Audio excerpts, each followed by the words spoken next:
And so, let me tell you the rest of the story.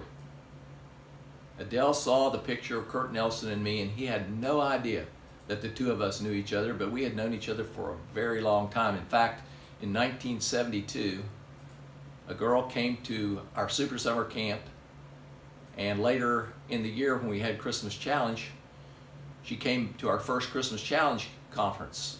And to that conference, she brought her boyfriend, who had broken his leg playing basketball and was out for the season. It was Kurt Nelson. That week, Kurt Nelson committed his life to Christ, and he began to grow as he and I met together.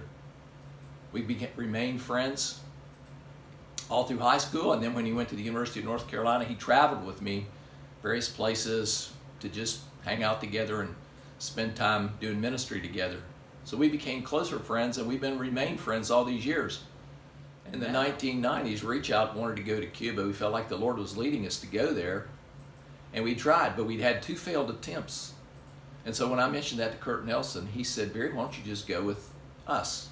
Us was East-West Ministries, with whom he did ministry then and is now the president of East-West Ministries. So he invited us to go with him, and we drafted off of him. And that was great because Cuba is very complicated to get into. And so it was because of Kurt that we were able to go to Cuba.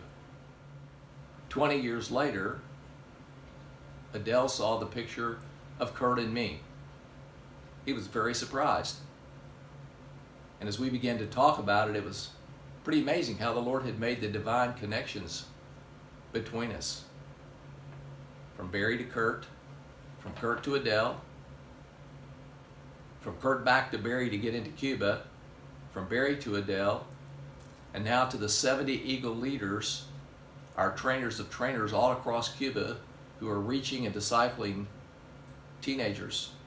In fact, last year, 5,600 young people made decisions to follow Christ as a result of our training in our churches there, all because God made this amazing and incredible divine connection.